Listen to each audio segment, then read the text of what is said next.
महादेव की जय हो, माता पार्वती की जय हो। महादेव, मेरे मन में बहुत दिनों से एक जिज्ञासा है कि हमारे दोनों पुत्र अब विवाह करने योग्य हो गए हैं। उचित समय पर इन दोनों का विवाह कर देना चाहिए। हाँ देवी, ये विचार तो मेरे मन में भी है, लेकिन इन्हें विवाह से पूर्व अपनी योग्यता सिद्ध करनी होगी। पुत्र कार्तिकेय, पुत्र गणेश। जी माते। पुत्र, हम दोनों ने आप दोनों का विवाह करने का निर्णय लिया, लेकिन इसके लिए एक शर्त है। आप दोनों को पूरी पृथ्वी की परिक्रमा करनी होगी। जो सबसे पहले परिक्रमा पूरी करेगा वो श्रेष्ठ साबित होगा एवं प्रथम विवाह उसी का होगा। पिताश्री, हम दोनों भाइयों का विवाह करने की कोई इच्छा नहीं है और ना ही हमें श्रेष्ठता साबित करने की इच्छा है, लेकिन आपके आदेश का पालन करना हमारा कर्तव्य है। हमें इस कार्य को करने की आज्ञा दीजिए। कल्याण हो पुत्र। चलिए भ्राताश्री।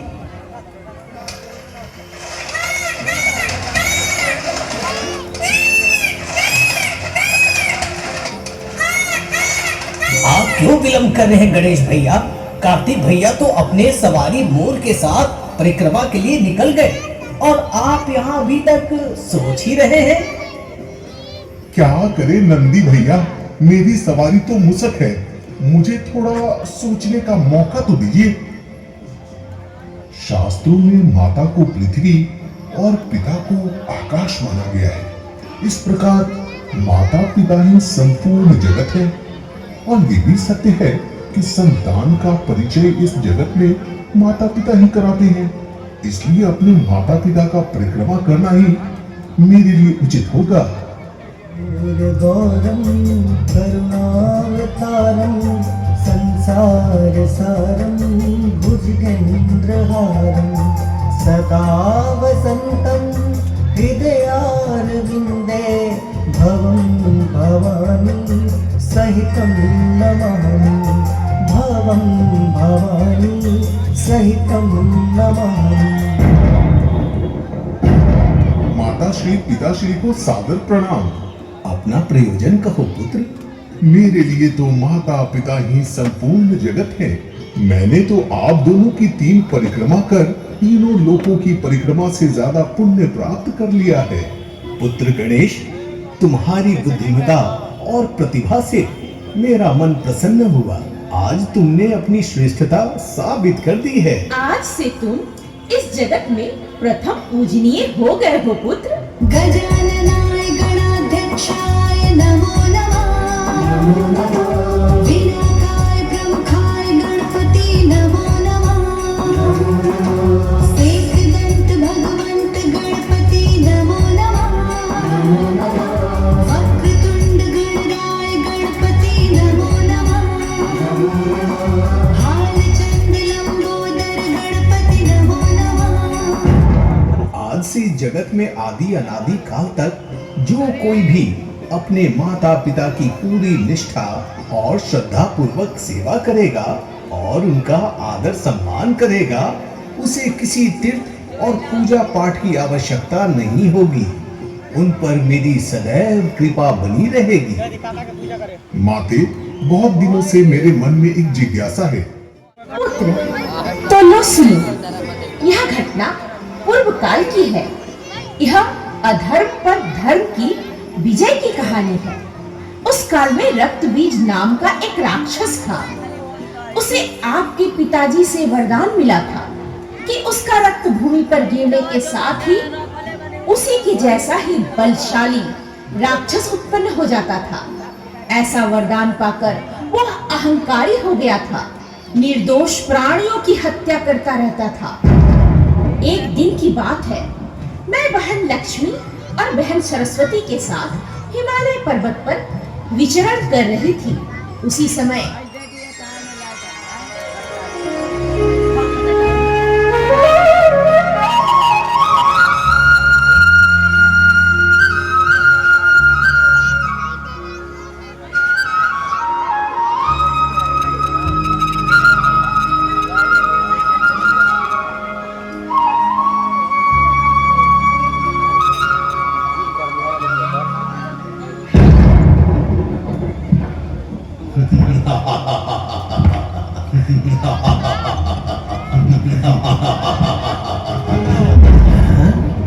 अरे सुंदरियों, इस वीरान हिमालय में क्या कर रही हो? तुम तीनों तो अति दिव्य और सुंदर हो। तुम मेरे महाराज की भार्या बनने योग्य हो। मेरे साथ चलने के लिए तैयार हो जाओ। अन्यथा तुम तीनों को बलपूर्वक घसीट कर ले जाऊंगा।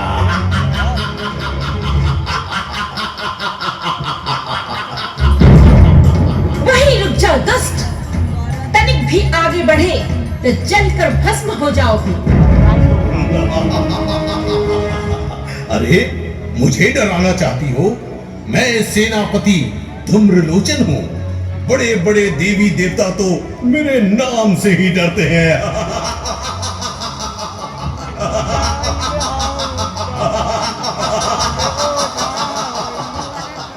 धूम्रलोचन, यदि तुम्हें अपना प्राण प्रिय है तो अपने पाताल लोक में चला जा, नहीं तो तेरी मृत्यु निश्चित है।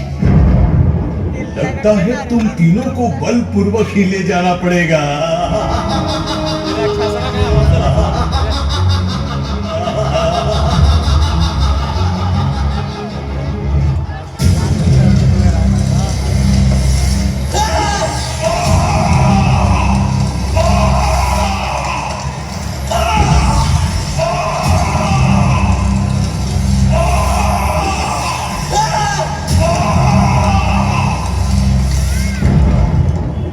नारायण नारायण, प्रणाम माते।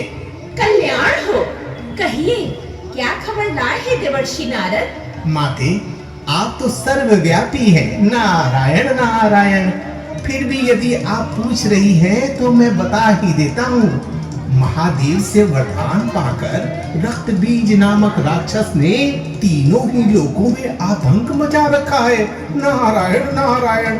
उसके आतंक से सारे देवी देवताओं एवं प्राणियों में भय व्याप्त है। आप एक बार फिर दुर्गा रूप धारण कर उस राक्षस का वध कर सबकी रक्षा करे माँ। नारायण नारायण। तथास्तु देवर्षि। ओम दुर्गाय नमः। ओम दुर्गाय नमः।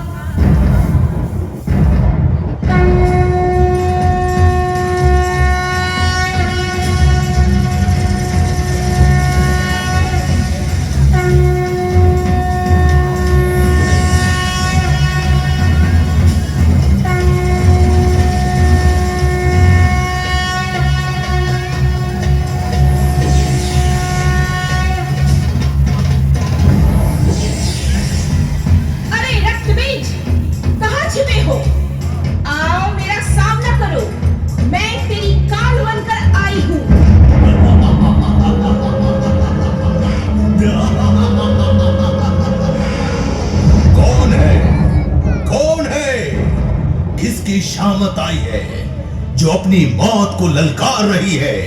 वो जानती नहीं रक्त बीज का दूसरा नाम काल है। काल है, काल है। तुझे मैंने ही ललकारा है दुष्ट।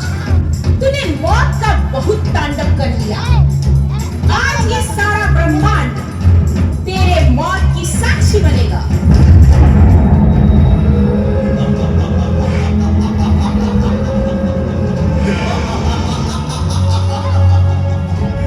कौन मारेगा मुझे? इस पूरे ब्रह्मांड में किसी में इतनी शक्ति नहीं जो मुझे मार सके।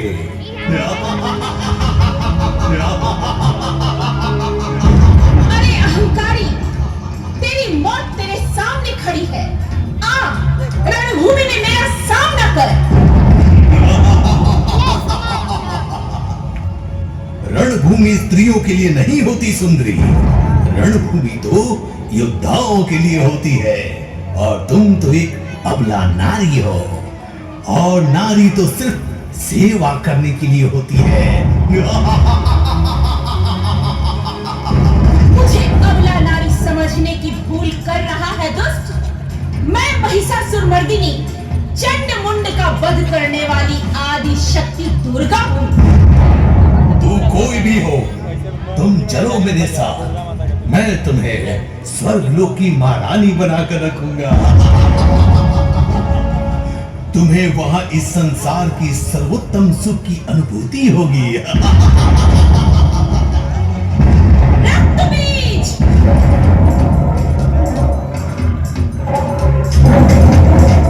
तू कायरों की तरह बातें मत बना, युद्ध कर मुझसे। अरे वाचाल नारी, तू दिखने में जितनी कोमल और मनोरम है, तेरी वाणी उतनी ही कठोर और अहंकारी है। ले संभाल अपने आप को।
अजय हूं, मैं अमर हूं, मुझे कोई नहीं मार सकता। मुझे महादेव से वरदान प्राप्त है कि भूमि पर मेरे रक्त का एक भी बूंद गिरेगा तो मेरे ही जैसा राक्षस उत्पन्न हो जाएगा।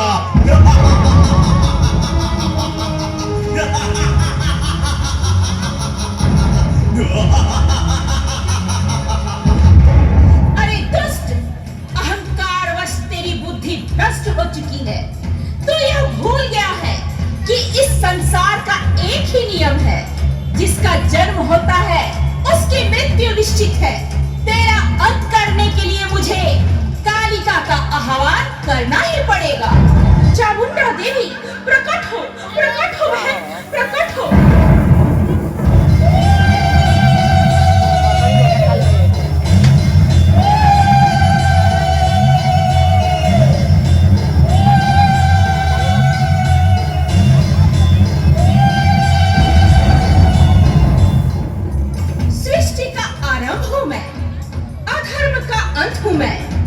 अन्याय का प्रतिकार हूं मैं, पापियों पर प्रहार हूं मैं, दुष्टों का संहार हूं मैं, काली हूं मैं, महाकाली हूं मैं।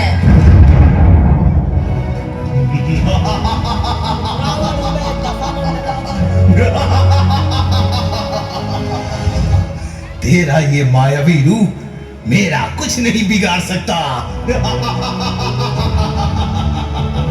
अभी भी समय है, तुम दोनों मेरे शरण में आ जाओ, मैं तुम्हें महारानी बनाकर रखूंगा। जिसके शरण में ये सारा ब्रह्मांड सर झुकाता है, तू उसे अपनी शरण में बुला रहा है। आगे बढ़ो, अंत कर दे इन सबका।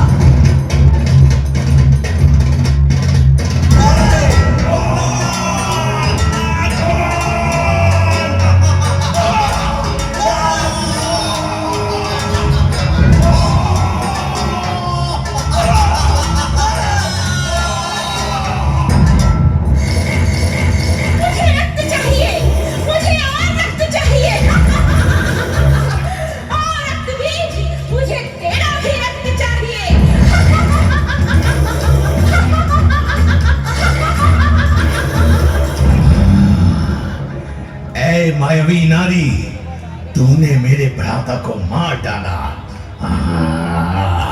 ये तूने अच्छा नहीं किया। मैं रक्त बीज तेरा अंत कर दूंगा। तुझे मरना होगा काली, तुझे मरना होगा।